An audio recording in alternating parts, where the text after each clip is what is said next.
Hello, Internet. Do not adjust your television sets. Things are indeed a little bit different. You can see I have a microphone here in front of my face now, and I'm still an idiot, clearly. And I've actually got a proper green screen behind me as well. So if you watched my stream last night, you will see this is my new setup. You know, I can do the green screen thing even at night time now. Wow, what a revelation. And whatnot as well. And hopefully it does sound quite a bit better as well, because the microphone is in my face. So I hope you like the changes. In today's video here on YouTube, hello YouTube, I've got two of the highlight games from last night's stream. The first one is using the Trick Room mode to this team, which doesn't actually come that often, and especially considering in the first stream I ever did with this team, you know, we kind of lost whenever we brought the Trick Room mode, didn't we? So I kind of been put off using that a little bit, but I suppose I identified now that, yes, you know, this was the time to use it. And in the second game, we actually get paired up with yet another Spanish VGC champion. So, but, you know, that game gets a little bit strange. So, yes, I hope you enjoyed this video. I hope you enjoyed these games that I'm going to show you. So, here they are. You'll see, actually, won't you? Yeah, I'm covering myself, aren't I? There I am. I'm sitting behind myself because I'm all professional and can do the green screen thing now. So yeah, enjoy these two games. Here we go. Okay, like, I'm just gonna lead with this then. This is probably gonna go horribly wrong, but I'm gonna do this. Yeah. So do I actually sound different? Do I sound a lot different, or a little bit different, or You tell me here on YouTube as well. Do I sound different? Do I sound better? Do I sound clearer? I can speak right next to the microphone and make funny sounds at you. All right, shut up, Barry. Let's get back to the game. Popping things.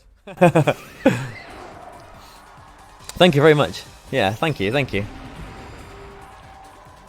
I sound clearer, but I still sound like Barry. If that is that a bad thing? Still, I sound clearer, but on the downside, you do still sound like Barry. Okay, so I imagine this comfy has got taunt, but unless they flinch me with Fiery Wrath here, I'm just literally going to go for a follow me and a Trick Room, because I don't think a +2 max. A +2. Well, if he goes for a +2 max, whatever, max dark into my stack attacker, I'm going to redirect it, aren't I? I won't redirect the Draining Kiss, but I'll redirect the dark attack. Have I ever thought to be a caster of a big tournament? I'd like to. You know, I've not really dabbled in like commentary and whatnot a whole lot. I did do like commentary for one mid-season showdown down in Orpington once with like a couple of cans of Strongbow as I cider as I like in between games, just because I'd been knocked out early or I'd like dropped early. I was having a pretty bad day and oh dear. But yeah, okay, they have just gone for a max darkness, which I'm fine with, because you know Clefairy can take that, can take two of them, it seems.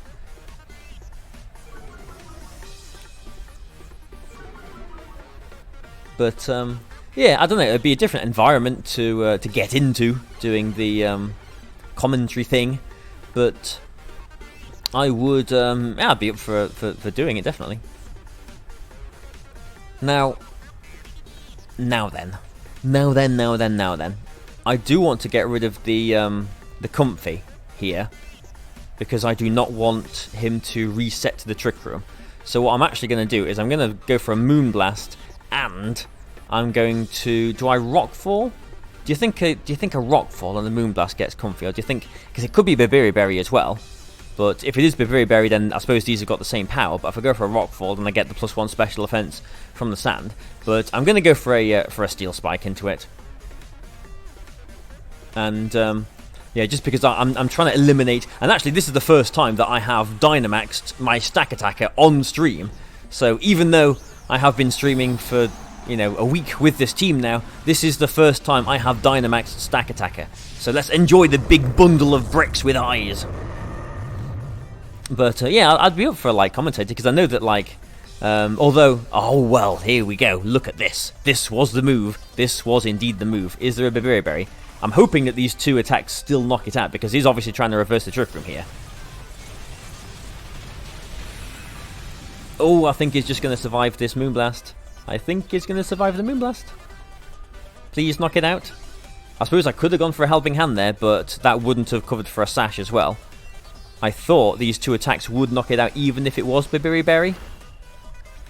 Oh, and I think it has. Oh, with a critical hit. Well, did that critical hit matter? Did that critical hit matter? Yes, Clefairy was strong there. Yeah, because that was... Yeah, I mean, deserved. I called the play, didn't I suppose? But, and now because we have got that that Steel Spike boost, we've got +1 defense for this Rillaboom doing naughty business on us as well. So I suppose we've got Torkoal in the back, haven't we? So, like, this Moltres is a bit of a threat. Yes, doing the business. What I could do here, because I'm going to go for a Helping Hand, what I could do here, on, like, a Fake Out or whatever, is I could Helping Hand Steel Spike the Rillaboom, and I believe that would probably knock it out.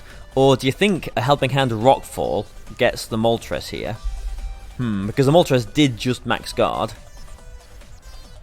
Yeah, I think I'm going to go for the Rockfall. Like, I don't know this calculation because I haven't actually Dynamaxed my Stack Attacker a whole lot.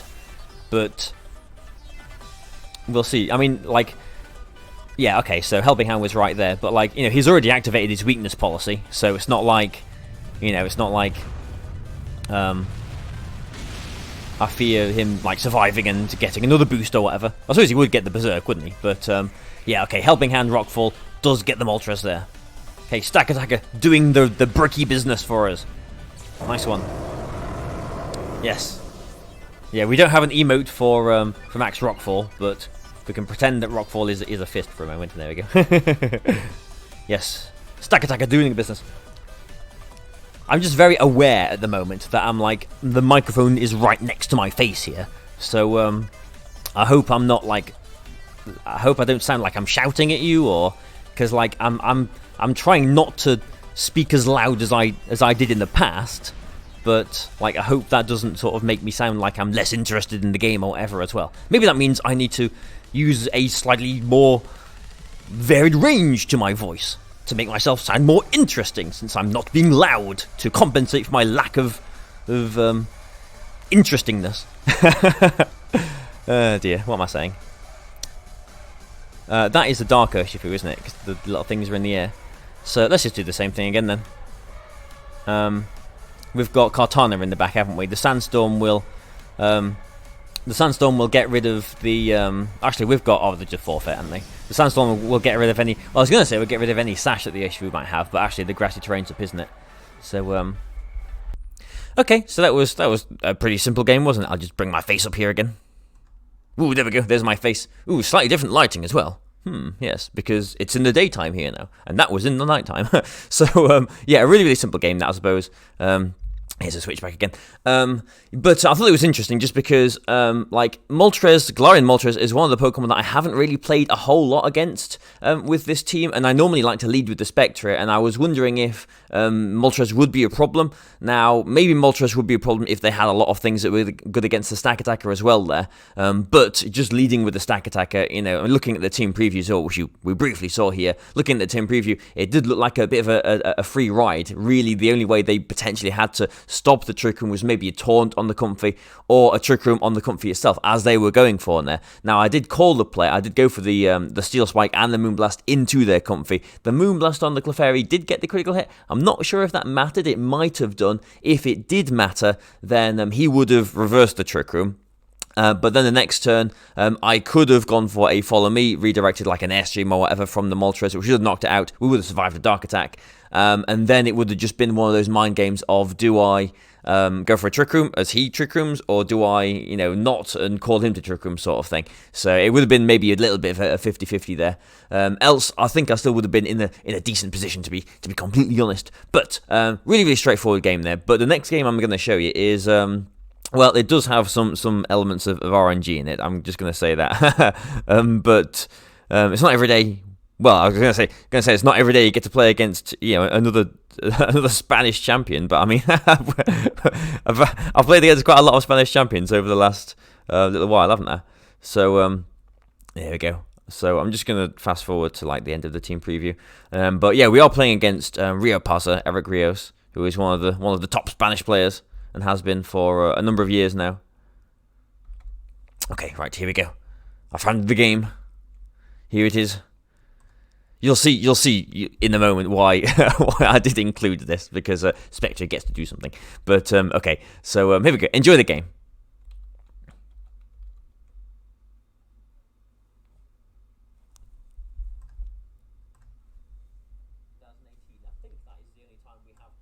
In official tournament. Well, I just sort of accidentally cut myself off there. I was just saying that I think the only time me and Eric have actually played in official tournaments were in 2018 in the Malmo regional. We played in the top 8 when I was using Jinx, that one. And there I am showing off that me in the keyhole still exists as well. No one saw that. If your username ends with 70 people, we'll assume you're 50.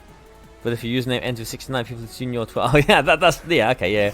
That's a good one, yeah. Okay then, what is going to happen here? We see an Intimidate and a thingy. But right, well, both of like this we have seen in the past that if the Landorus just Dynamaxes here and starts going for airstreams, that does become a big problem.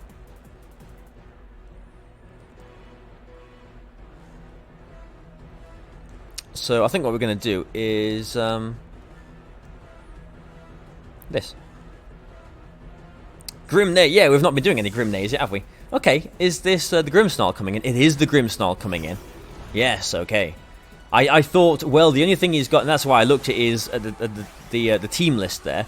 The only thing he had to switch in on the Ghost attack is the Grimmsnarl, and he has selected that I would pick the Landorus. Wisely, I suppose, because I was just talking about how Landorus, if it Dynamaxes going for airstreams, would become a problem for us. But if he doesn't protect the Tapu Fini here, I believe it's gone. He has protected the Tapu Fini here. He could have also been maybe scouting out for a Will-O-Wisp on the Landorus potentially there, since Spectre can be run in a supportive role as well. Okay, but at least because of the terrain, you know, he can't Thunder Wave and, you know, do all of that kind of stuff, can he? And the Tapu Fini has just protected, so I kind of have got a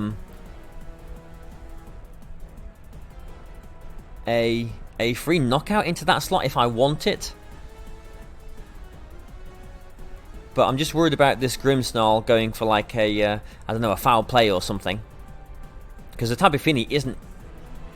Well, I've got Cortana in the back, so I was going to say it's not that much of an issue for us, but I think I have got pretty much a guaranteed knockout on that left slot if I, you know, as long as he doesn't get a double protect.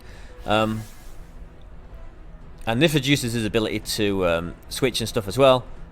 Okay, light screen. I did forget about that, but you know, we have got this the chip damage from the first Phantasm, so I'm hoping this knocks it out, because I still went for this play. Yeah, nice one. Yeah, good. I still went for this play because knowing that essentially I do have a guaranteed knockout that slot. The Grimnay starts. Yes, Grimnay, indeed. And Grimnay. And we can get the Grimmsnarl going, get the Spectre going. The Spectre does become a threat now. Landorus didn't protect. It did decide to swap turn 1. So I'm wondering, has it got protect? It could be assault vested. The Grimmsnarl is a threat for my... Definitely is a threat for my Urshifu in the back. But there's not a whole lot my Spectre can do against it, really, is there? Yeah, resists Ghost. But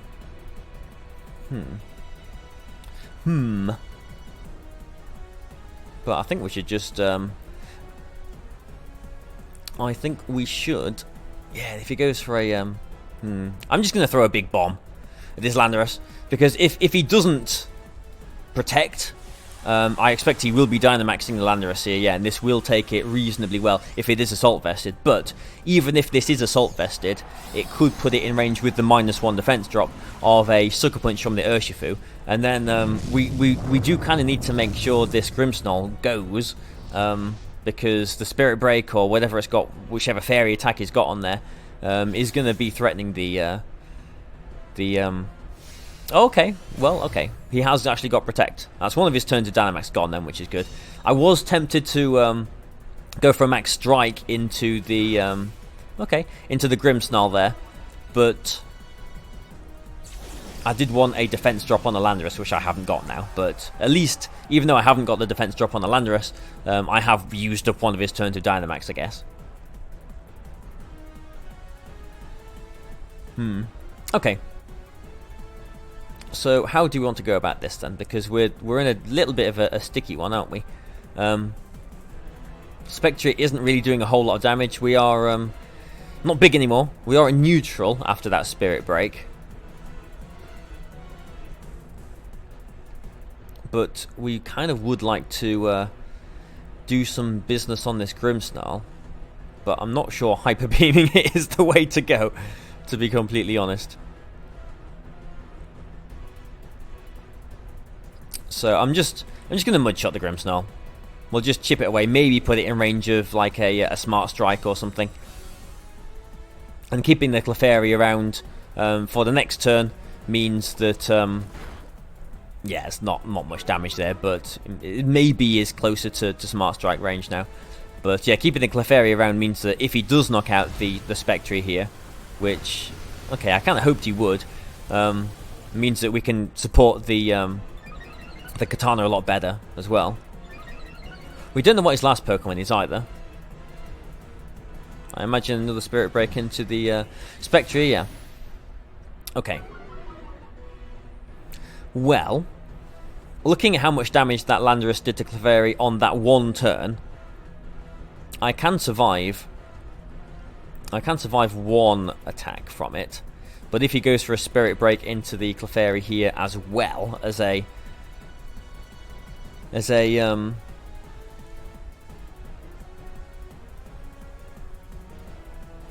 you know what, let's do it. We've not Hyper Beamed at all, and if he does knock the Spectre out here, we're fine. Okay, Rotom's coming in. Maybe on expecting like a Mud Slap there, or a Mud Shot, whatever it's called.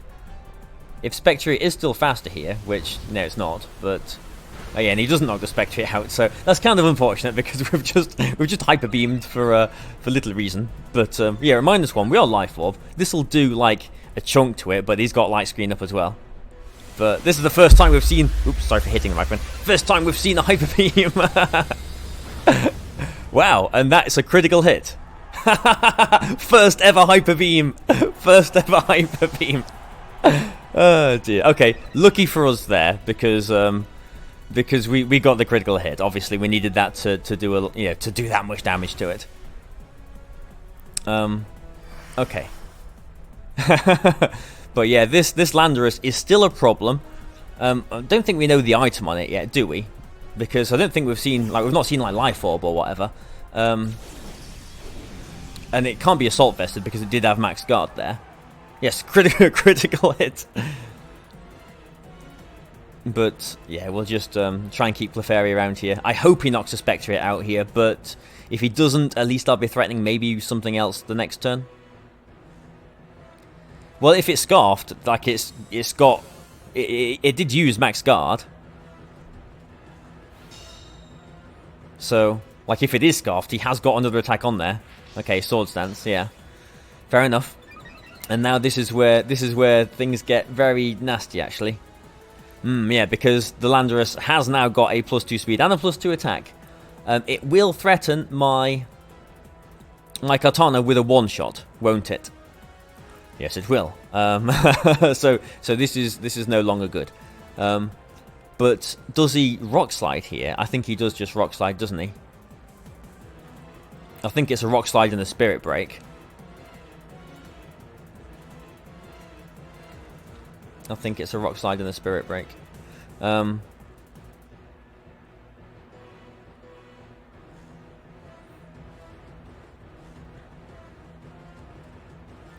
we'll try and do this. But I am, like, the Swords Dance was... I mean, the fake out on the Clefairy was smart, because that ensured that I couldn't do anything there.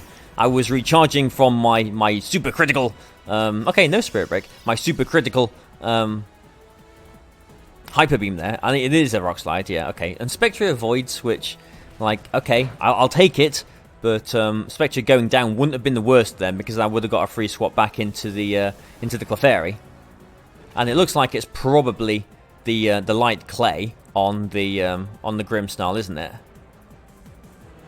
Because this light screen just is not ending. But he goes for a Rock Slide and a Spirit Break here. Rock Slide, Spirit Break. Rock Slide, Spirit Break.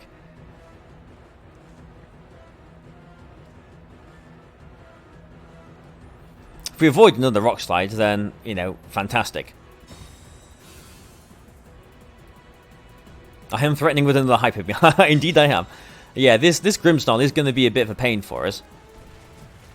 Because, like, yes, the Katana sort of covers it. And like the Landorus is bound to be in, you know, like, Helping Hand Sucker Punch range now, but dealing with both of them at the same time is going to be a pain. If I put the Katana in here, then I'm not sure we can deal with that. Like, even if he, like, superpowers into the Katana, Urshifu can Wicked Blow the thing there, and it just be Clefairy and Grimmsnarl. And Clefairy will lose that. So I think I have to put Clefairy in here and try and win some sort of mind game. No, I mean, he just goes for a Rock Slide, doesn't he?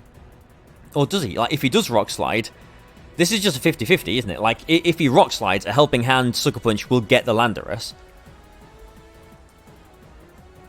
But if he protects the Landorus, he can potentially...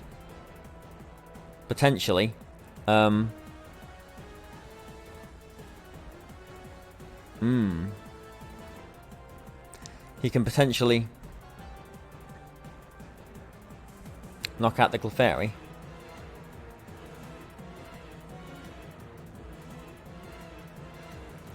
Yeah.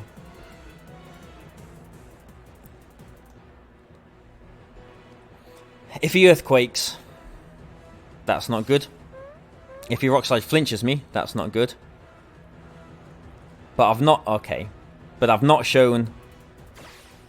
Yeah, okay. Now, what I was really, really close to doing that turn was... Oh, Clefairy survives that. Wow. What I was really... wow. What I was really close to doing that turn was... going for a close... I thought he would either Swords Dance or Protect the Landorus. Maybe it hasn't got Protect, has it? The max guard was from Swords Dance. I expected him to go for a Swords Dance, expecting the Sucker Punch there. Because a Helping Hand Sucker Punch would have got Fly on that turn, wouldn't it? So, I guess I could have got him there, actually. But I thought he was going to Swords Dance to avoid the Sucker Punch, which is why I was very close to going for either a close combat into the Grimmsnarl and a Protect, or a... or even a close combat into the Grimmsnarl and protecting Clefairy, or protect or follow me with the Clefairy, making that hard call on the Swords Dance on the Landorus there.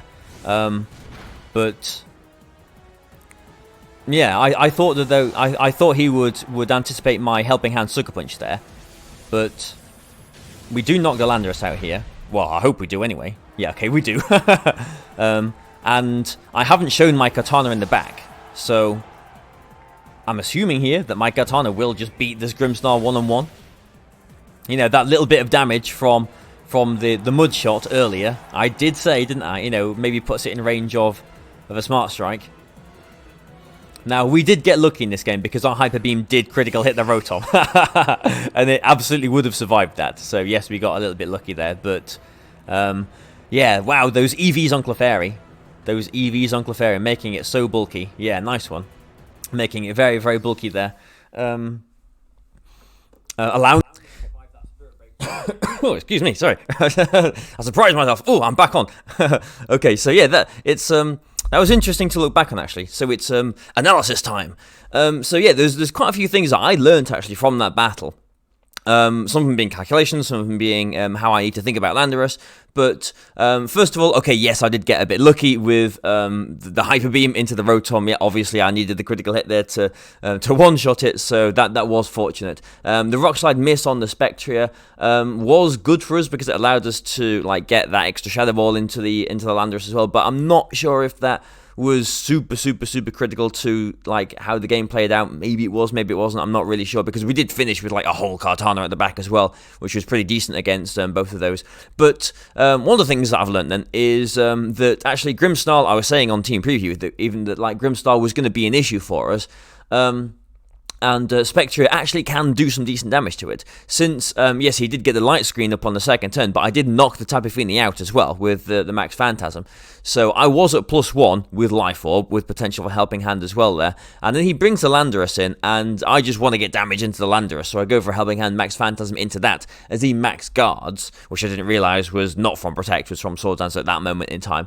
But, what I could have done there was, because what I was worried about with the Landorus was I was worried about him airstreaming and becoming faster than my Kartana and whatever, you know, and the Urshifu in the back. So I was worried about that. So what I could have done was actually just gone for the Max Strike with a Helping Hand into the Grimmsnarl, because if he did go for an airstream, that would have lowered his speed back down to neutral, but also that would actually, I've done the calculation now, that would one-shot Grimmsnarl.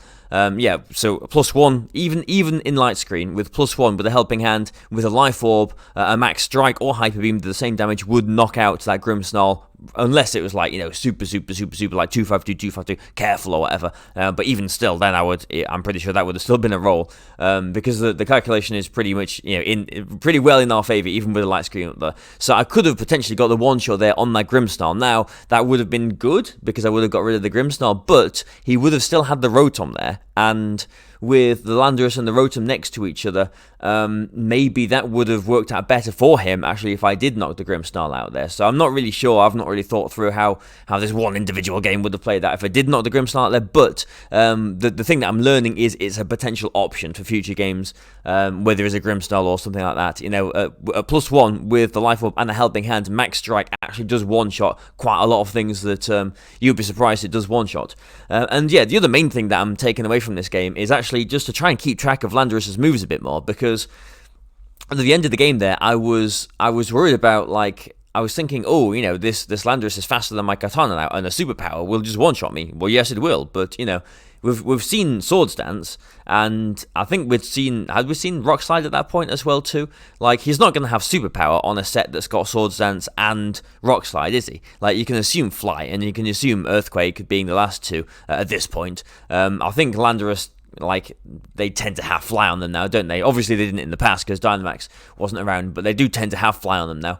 But, yeah, really interesting game. I like the Kartana wasn't as threatened as I thought it would have been at the end, but he would have still been faster. +2 Earthquake, I'm not sure would have one-shot me, but it would have still done quite a lot of damage. I did have a look into his stream after I'd finished streaming, and I saw actually it was one of those 33% berries on his Landorus as well. So I was trying to sort of figure out what his item was on there, but yes, it was one of those big berries to restore his HP. So it probably wasn't even, I'm making the assumption, he probably wasn't like fully invested into attack anyway, if it is bulkier with one of those berries with Swords Dance. So yeah, interesting game. Obviously, yes, we did get lucky with the Hyper Beam there.